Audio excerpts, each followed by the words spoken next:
Bienvenue à la Cité des Sciences et de l'Industrie pour un tour d'horizon de l'actualité scientifique. Au sommaire de ce numéro, le crash de Schiaparelli à la surface de la planète Mars, un voyage en Indonésie sur les traces du volcan Samalas, un robot chasseur d'étoiles de mer et le virus de l'hépatite C enfin dévoilé. Revenons d'abord sur le crash de Schiaparelli à la surface de la planète Mars. Le 19 octobre, la sonde européenne TGO s'est placée en orbite martienne comme prévu.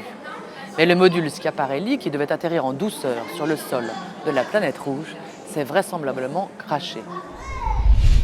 Voici les images capturées par la sonde américaine Mars Reconnaissance Orbiter.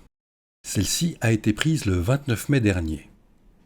Sur cette seconde image, prise au même endroit le 20 octobre, c'est-à-dire au lendemain de la tentative d'atterrissage, on distingue un point noir et un petit point blanc, encore plus visible dans l'agrandissement, qui figure dans la partie droite de l'image.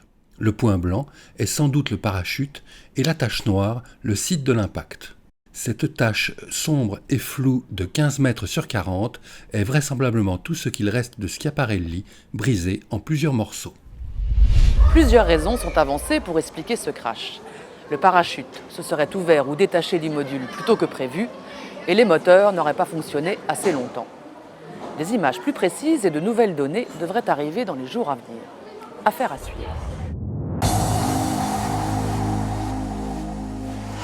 Direction maintenant l'Indonésie et plus particulièrement l'île de Lombok. Cette île a été le théâtre au XIIIe siècle de la plus violente éruption volcanique des 10 000 dernières années. Une équipe internationale dirigée par des Français tente de retracer l'histoire de cette éruption et de ses conséquences à l'échelle de la planète.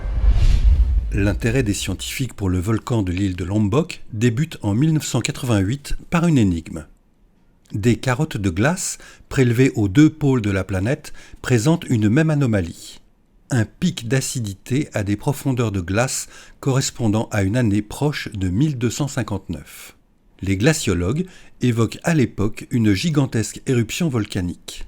Mais ce n'est qu'en 2013 qu'une équipe dirigée par Franck Lavigne du laboratoire de géographie physique du CNRS confirme l'hypothèse en identifiant le volcan responsable de cette perturbation de l'atmosphère terrestre. Il s'agit du Samalas sur l'île de Lombok, un volcan toujours actif aujourd'hui. La dernière publication de l'équipe dans Scientific Reports permet de retracer un scénario de plus en plus précis de cette éruption et de ses conséquences. En quelques dizaines d'heures, l'éruption a libéré 40 km3 de magma sous la forme de cendres et de pierres ponces, éjectés jusqu'à 43 km d'altitude dans l'atmosphère. L'analyse des éléments volatiles piégés dans les magmas montre que 158 millions de tonnes de dioxyde de soufre, 227 millions de tonnes de chlore et jusqu'à 1,3 million de tonnes de brome ont été libérées dans la haute atmosphère au cours de l'éruption. Ce dégazage intensif pourrait avoir provoqué au milieu du XIIIe siècle une destruction massive de la couche d'ozone. Leurs travaux à venir vont désormais tenter d'en apporter la preuve. La grande barrière de corail en Australie est une des merveilles du monde aquatique. Malmenée par le changement climatique, elle est aussi victime de la prolifération d'une espèce d'étoile de mer. Des chercheurs ont mis au point un robot pour tenter de venir à bout de cette espèce. Appelée acanthaster ou encore couronne d'épines, cette espèce d'étoile de mer se nourrit presque exclusivement de corail.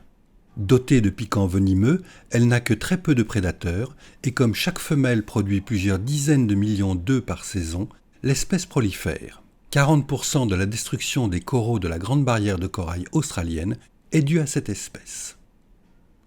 Des chercheurs de l'Université de technologie du Queensland travaillent depuis plusieurs années à la conception d'un robot tueur d'étoiles de mer. Muni d'une caméra, le robot a appris à reconnaître l'animal. Lorsqu'il détecte un acanthaster, il déploie son bras et injecte une petite quantité de vinaigre qui est un poison mortel pour l'espèce. L'avantage du robot sur l'homme est qu'il peut plonger 3 fois plus longtemps et qu'il peut parcourir beaucoup plus de kilomètres, de jour comme de nuit. Selon les chercheurs, 6 robots suffiraient pour parcourir chaque mois toute la barrière de corail.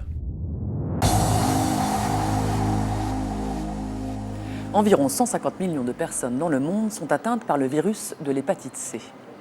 Alors que le virus appelé VHC est connu depuis 1990, jamais encore aucun scientifique n'avait réussi à l'observer.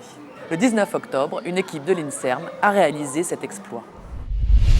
Voici l'image du virus capturée par un microscope électronique. S'il a été difficile à observer, c'est parce que ce virus prend l'apparence d'une simple particule lipidique. Pour reprendre les mots des chercheurs, le virus ressemble à une simple petite sphère blanche au milieu d'autres sphères blanches lipidiques dans le sang. Et cette ressemblance n'est pas fortuite. Quand une nouvelle lipoprotéine est en formation, le virus se place à proximité et fusionne avec l'ensemble de ses composants.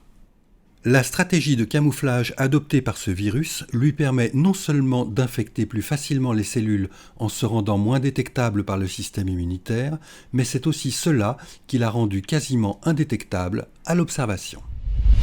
Au-delà de cette prouesse technique, connaître la structure et l'organisation exacte du virus sera utile pour trouver un vaccin contre cette maladie, responsable de 700 000 décès chaque année dans le monde. Ce journal est maintenant terminé. Rendez-vous dans 15 jours pour un nouveau tour d'horizon de l'actualité scientifique. D'ici là, retrouvez-nous sur le site de la rédaction scienceactualité.fr.